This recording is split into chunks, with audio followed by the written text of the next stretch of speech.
Hello, everybody. Welcome back to today's video. Hope everybody's doing good. Glad that you're watching the channel.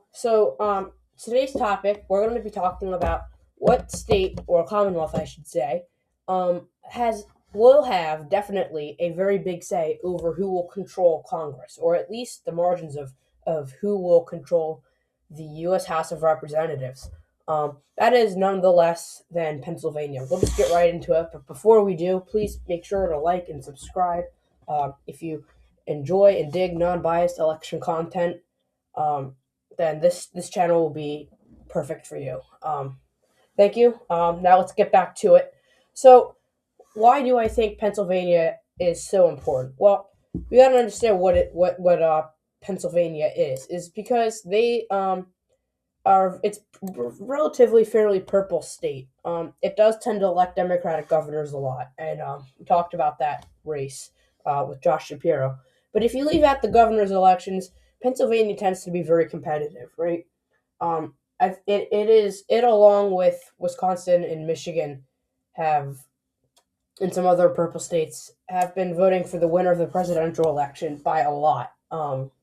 Like it always votes for whoever wins. It's a purple state, bellwether state is what they call them. It's in the Rust Belt, obviously, right around here.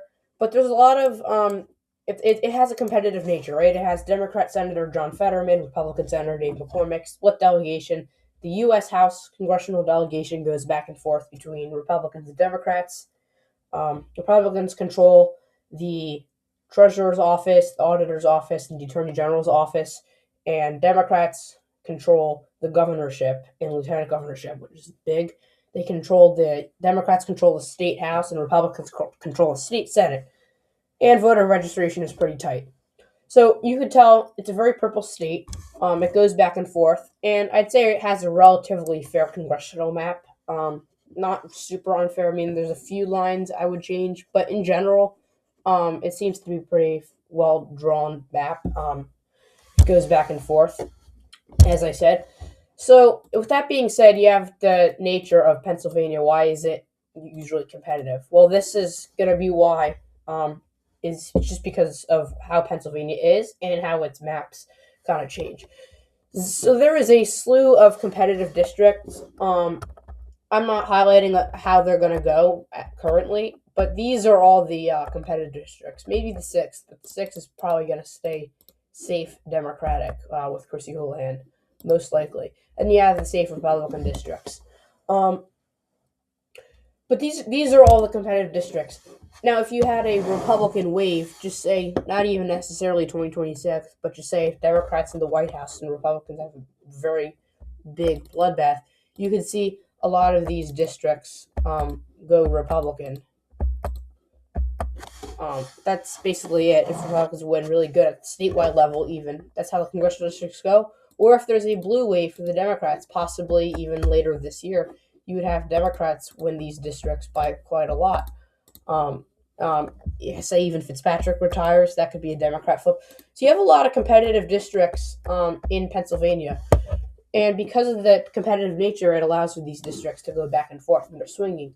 Now, I will say Pennsylvania has really decided a lot how the outcome of the House goes. So even just say Democrats take back the U.S. House by even up to like 20 seats if they have a pretty good environment, or it just becomes a tighter House, or potentially a red ripple. We'll have to see how the environment goes. Let's just say the Democrats still have a big night. The margin of the House is going to be important still, because the bigger margin you have, the better chances it is of passing your laws, your agenda, and whatnot.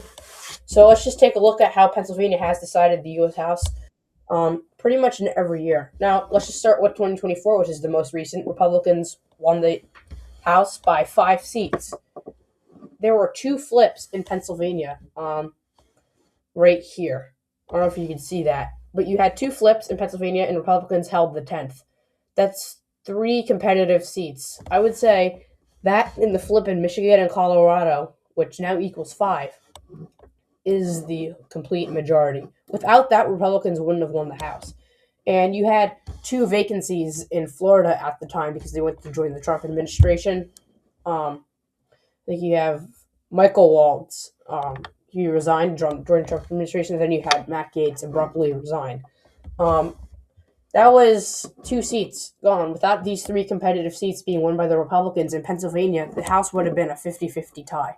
So when you have that narrow of a majority, you really need to figure out what states are the most important. Both states are really targeting Pennsylvania. You even see the seventh is listed as one of the most highly spent with campaign dollars in the seventh congressional district in Pennsylvania. So as you can tell, PA really made a big dent in the margins of the House and really kind of, quite frankly, made up the majority of who will control the United States House. And it kind of these competitive districts kind of go back and forth between who's going to control the House. Um, you even saw in 2022, Republicans won control by a slightly bigger margin, but you still saw um, Democrats did a bit better in Pennsylvania. Scott Perry actually won by a lot. But you still had Democratic come-ins in the 7th and 8th districts. This really helped them out from getting a blowout because if they did that, they would have been down to like 212, which is starting to get to be not a lot of seats in the House. So Pennsylvania did help the Democrats a little bit. Republicans still won. But it still proves that Pennsylvania does play a key role in control of the United States House. You still had some competitive districts. You know, there's still a lot of them, right, in Pennsylvania, and it just goes to show like how important it is. Because partly how Republicans were able to win the United States House in 2024 was they got the House majority in 2022 because Joe Biden was in the White House. But then in 2024, Democrats flipped a lot of seats. They flipped some seats in New York. They flipped some seats in California, one in Oregon. So they gained quite a bit of seats. Maybe it's up as much as up to 8. But Republicans countered that with flipping seats of their own in 2024 to make it only where they lost like a couple seats, or they're still able to keep the House. Mainly because they flipped seats in Pennsylvania. And you have Michigan, Alaska, so Colorado. So you have the flips, but that's how Republicans, if they want to do it at least somewhat good in the at the congressional level in 2026, if they at least want to be competitive, then that's their motive, is how they did it in 2024. But it's hard to say how they're going to do just because they're the party out of power. Democrats should at least be somewhat favored, just because they are the party out of power. The party in power, the president's trifecta, typically doesn't last long, and depending on the margins, sometimes gets blown out 2 years later.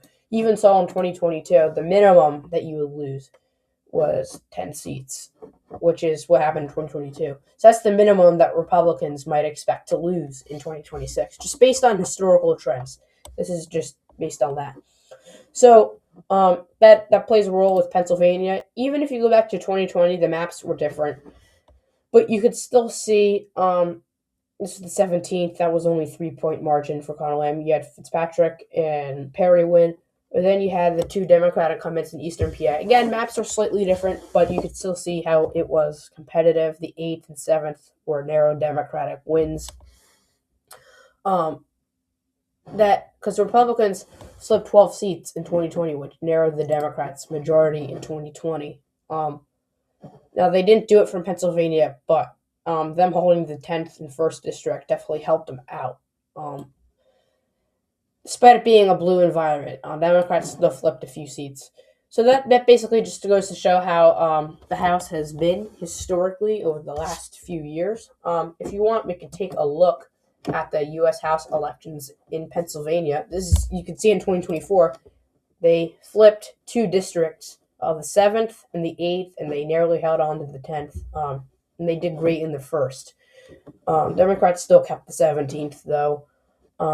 Short up their margins in southeastern PA.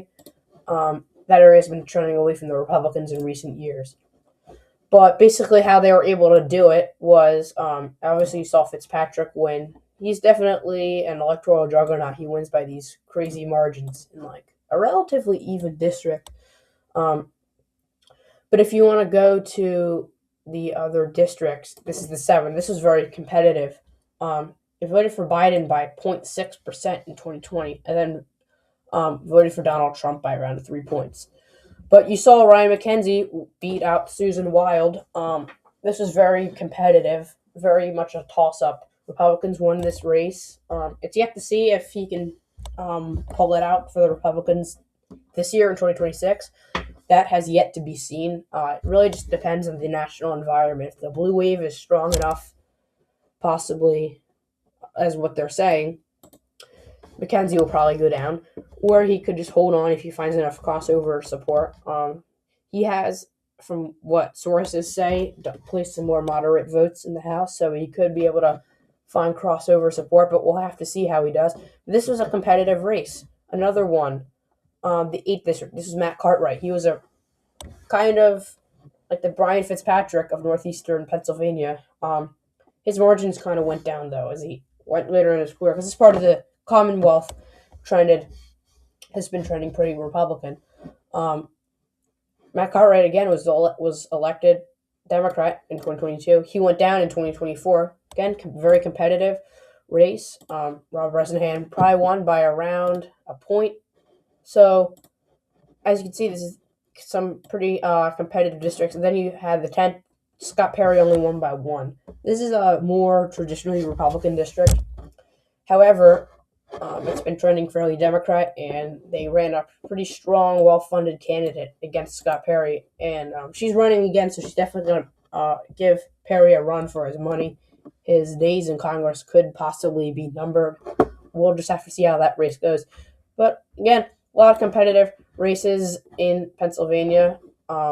Definitely an interesting place. So that's why I think that Pennsylvania will definitely decide about how the balance of power will lie. And then you have the 17th. Deluzio did pretty well. He's definitely an overperformer. He'll probably win by decent margin this time, but seems to be doing okay as of now. But that's basically what I gotta say about the congressional elections in Pennsylvania. If you want me to guess, just based on right now how it's gonna go, if I should factor in Josh Shapiro at the top of the bean ticket, U.S. House elections will probably go like this. Scott Perry goes down by around 3. Ryan McKenzie goes down by 1. And Fitzpatrick probably still wins by quite a bit. He just seems to be an overperformer. And then the 8th is probably going to be the most competitive, in my opinion. It's really hard to say. I'd say Bresnahan just narrowly probably wins on by like the skin of his teeth. I could see him going down if Shapiro wins this district by enough. But it did vote for Donald Trump by like 9 points, so I think it's too red of a district. And without Democrats having an incumbent there, it'll be harder for them to win. I think Bresnahan might just narrowly win. But we'll have to see. It's going to be very close. But again, appreciate you guys watching. If you enjoy this content, please like and subscribe. And I hope to see you in the next video.